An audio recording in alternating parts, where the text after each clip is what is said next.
Ellie is one of the most iconic survivors in The Last of Us, but when you look at her strengths across both games, a lot of it doesn't make sense. Time and time again, she defeats enemies that are way stronger than her. Enemies who easily captured and nearly killed Abby and Joe. Let's break down moments where Ellie's strength feels completely unrealistic. This is going to be a quick video, so let's get into it. My first point is Abby and Ellie when they go off against the Seraphites. You have to understand, Abby met the Seraphites at her prime, and Abby at her prime is a monster. I mean, I'm not even joking. Every moment when Ellie met Abby, Abby has always had the upper hand. I mean, take a look at the theater scene. Abby demolished Ellie completely. The fight wasn't even close at all. And do you know how crazy it is? Dina was also supporting Ellie against that fight. So now you have grasped how strong Prime Abby really is. The moment she encountered the Seraphites, they gang up on her. I know she eventually got captured and was almost killed, if not for Lev and Yara. But in Ellie's turn, this is when things shift. Ellie keeps dropping bodies and bodies of Seraphites wherever she goes. The fact that she just blitzed through 10 plus Seraphites is just insane to me. And not even being captured at least once. I know you might try to defend Ellie as like stealth key, but at least they are the Seraphites. They are the kings of stealth.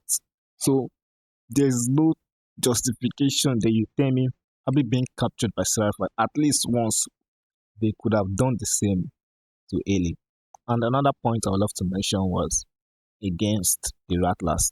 Abby and Ellie both faced the Rattlers at least once. Abby against Rattlers got sneak attacked. Abby got captured, chained up, and tortured, and like extremely broken by the Rattlers. But on the other hand, when Ellie met the Rattlers, she literally gained the upper hand and outsmarted them and eventually killed them. Now, let's break down their condition when they met the Rattlers. Abby was traveling with Lev, and I feel they were exhausted and it was a surprise attack. But knowing Abby's skill, she could have easily overpowered one of them and defend herself very well than they showed in the game. Another point people actually usually mention is that Lev was a burden to her at that moment. But no, Abby has gone through war with Lev. I think he's capable of handling himself pretty much well. Now, moving to Ellie's condition. Ellie was way worse than Abby, and I mean way worse. She was literally stabbed, injured, and literally just passed out a moment while the rattlers appeared. It was like she was literally moving on borrowed time, and plus she was unarmed, and yet she still fight through and kill the rattlers. So albeit that is way stronger than Ellie, and is one of the most strongest character in The Last of Us, was literally helpless against the rattlers and the seraphites. But yet, Ellie, half dead Ellie, literally overcome the rattlers and also was leaving bodies of seraphites wherever she goes. This makes even less sense the more I talk about it.